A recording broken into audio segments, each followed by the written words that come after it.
even bigger issue if he shows up and doesn't get a contract done because he's out really another $1.2, $1.3 million next year because of a likely franchise tag. It is growing and growing and growing, and that does feel again why the train's pushed down the track a little bit faster than it was. I think this has all come to a head, and as we've discussed, it's a process to get ready. Chris isn't going to be ready for week one. That's out the door, out the window, over with. But and I have to ask you a question: do you think it's actually in his best interest for the team to play him if he shows up even today or tomorrow? No, I don't. I think that's an exactly risk. I think it's certainly a risk to his productivity. So if I were him, I'd be focusing on getting the deal done, joining the team, being on that sideline.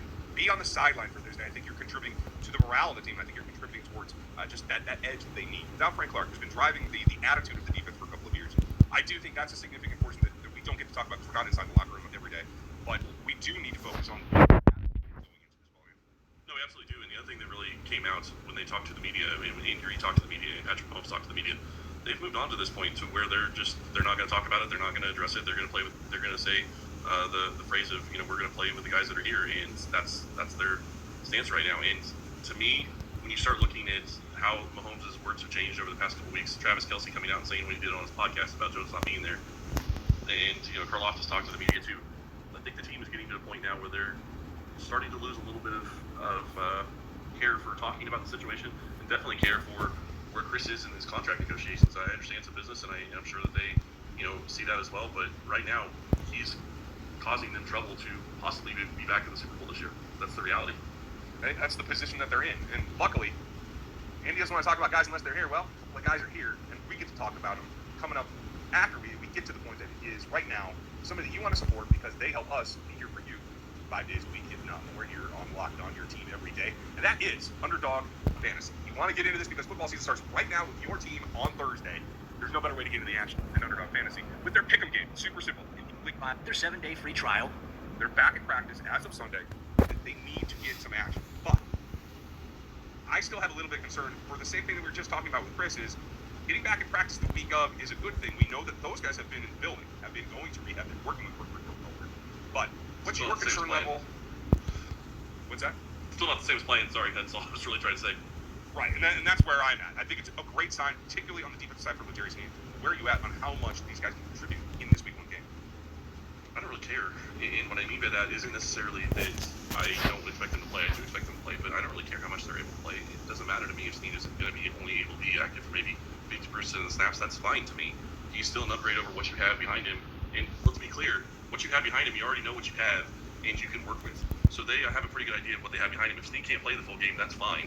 They have good options behind them. It's not going to be like having him out there and you want to have him out there. But the other side of it for Sneed, though, is he's been at practice. He's been in some of the conditioning. It's not like actually being in the game, but it's a lot closer. So I think he's going to be a lot closer to being able to go a lot further. Tony is a complete wild card in this one for me. This could be a situation where, he can only be in for 15, 20 snaps, but those 15, 20 snaps could be hugely significant for Kansas City. We'll have to see.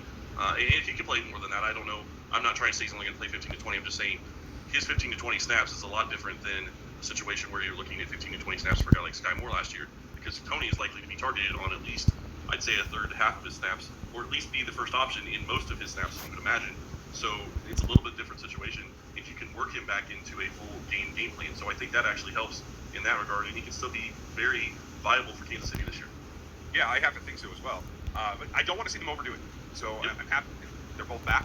I think L'Jarius is probably closer to, given that we know that it wasn't a significant injury with L'Jarius Sneed and it has been kind of a management situation, it does feel like he should be able to go a little bit more. I think Tony probably has a bigger impact on the game, though. Like you said, I think there's more difference in what he brings to the offense. I would like to see him just get a couple of simple things. None of the drastic, violent cuts that he's capable of making. I'd like to see him on some more clean routes.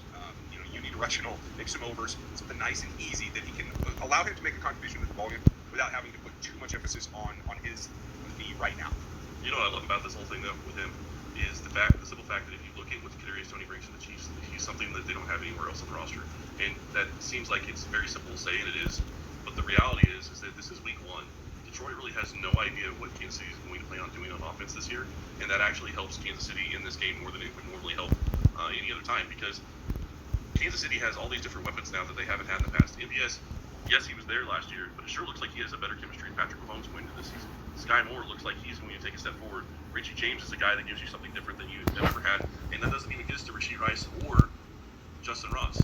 The question when you get into this game is going to be how many receivers are available. And I'm not trying to take away from Tony. I'm just simply stating that he is a great piece to add to this offense. But the fact that Kansas City is headed into this game with Detroit not having an idea